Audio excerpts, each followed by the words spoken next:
હાલ વરસાદી માહોલ ચાલી રહ્યો છે ત્યારે પાદરા તાલુકાના સોખડા ગામેથી એક સાથે 16 જેટલા મગરના બચ્ચાઓ મળી આવતા ચકચાર મચી જવા પામ્યો હતો।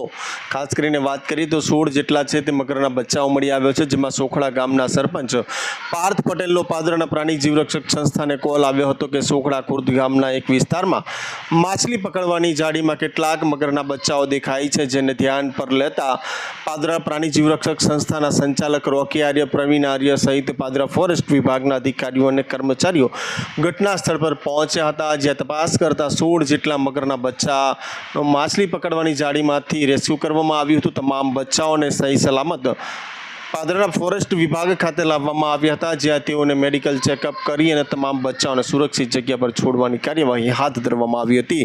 આમ ખાસ કરીને હાલ વરસાદની સિઝન ચાલી રહી છે, તેવામાં જ ક્યાંક ને ક્યાંક જે જળચર પ્રાણીઓ છે તે હવે બહાર આવી રહ્યા છે ને લોકોને ક્યાંક ને ક્યાંક ભયમાં મૂકી રહ્યા છે।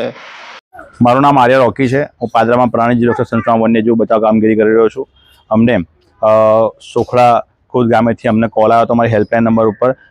પાર્થ પટેલ કરીને સાહેબ કરીને છે સરપંચ સાહેબ શ્રી। તો અમે પાદરા વન વિભાગને જાણ કરી કે એક મચ્છીની જાળીમાં 15 થી 16 જેટલા મગરના બચ્ચા જે ફસાઈ ગયા હતા, તો એ મગરના બચ્ચાને અમે રેસ્ક્યુ સહિત અમે પકડીને પાદરા વન વિભાગે જમા કરાવી દીધેલ છે। આગળની કાર્યવાહી કઈ રીતે? આગળની કાર્યવાહી એવી છે કે આરએફઓ સાહેબ શ્રીના ગાઈડલાઇન પ્રમાણે એને કુદરતી વાતાવરણમાં છોડી દેવામાં આવશે।